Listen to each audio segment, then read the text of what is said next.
Welcome to Spine Chillers, where we delve into the darkest corners of horror and mystery. I'm your host, Ilona, and today we're diving into a tale that has haunted the whispers of folklore for generations. Buckle up and dim the lights, because this story will send shivers down your spine. Our tale today is about evil among the pines. Ravenwood was a town cloaked in eerie tranquility, nestled amidst rolling hills and shrouded by an ancient forest. Time seemed to stand still there, with the rhythm of life dictated by the sun's rise and fall. But beneath its pastoral charm lurked a darkness as deep and impenetrable as the woods surrounding it. It all began with the children. One by one, they started disappearing. At first, it was chalked up to adolescent wanderlust, but as the numbers grew, a collective dread seeped into the hearts of the townsfolk. The boy's skin was pale and stretched taut over unnatural protrusions. Sheriff Elias Harper, a man worn by the weight of his badge, was the first to sense the true gravity of the situation when young Tommy Harris was found hanging from an old oak tree. Evelyn Carter, the town's medical examiner, was baffled. It's like something unnatural.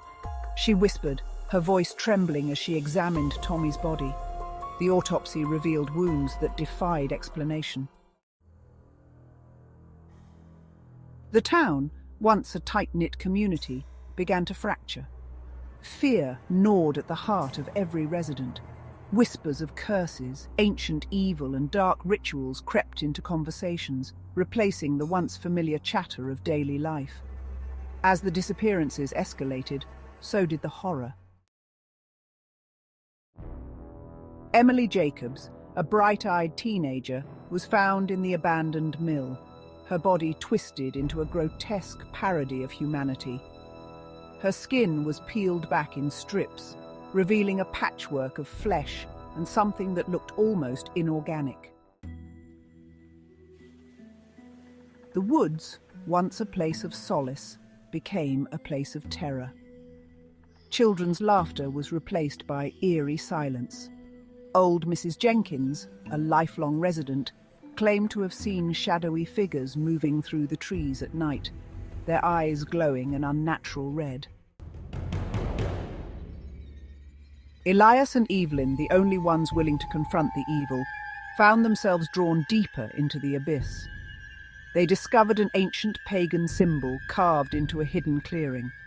The ground was stained a deep crimson, and the air hung heavy with a sickly sweet scent. Animal bones, some charred, others fresh, were arranged in a macabre pattern. A young, reckless journalist named Ben Harvey arrived in Ravenwood, drawn by the macabre events. Eager to make a name for himself, he ignored the warnings and ventured into the woods. He disappeared without a trace. Days later, his mutilated body was found at the base of the old oak, a chilling echo of Tommy Harris's fate.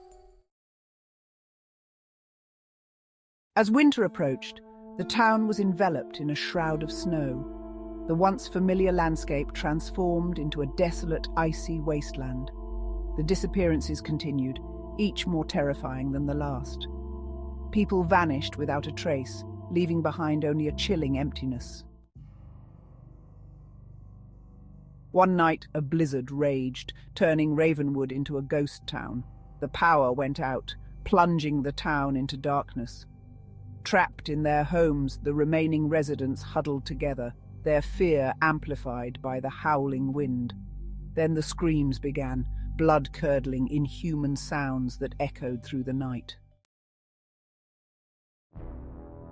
We've got to do this, Evelyn, for the town.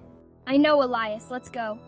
Elias and Evelyn, armed with nothing but determination and a fading hope, ventured out into the storm.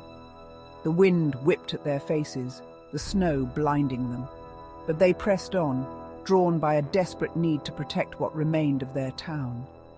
As they reached the edge of the woods, a figure emerged from the darkness. Tall, gaunt, with eyes that glowed like embers, it moved towards them with unnatural speed. There it is, get ready! Elias raised his gun, firing blindly into the night. The creature howled in pain, but it did not stop. In the end, it was Evelyn who faced the horror alone. No, Evelyn, get back. Elias, wounded and unable to fight, could only watch in terror as the creature closed in on her.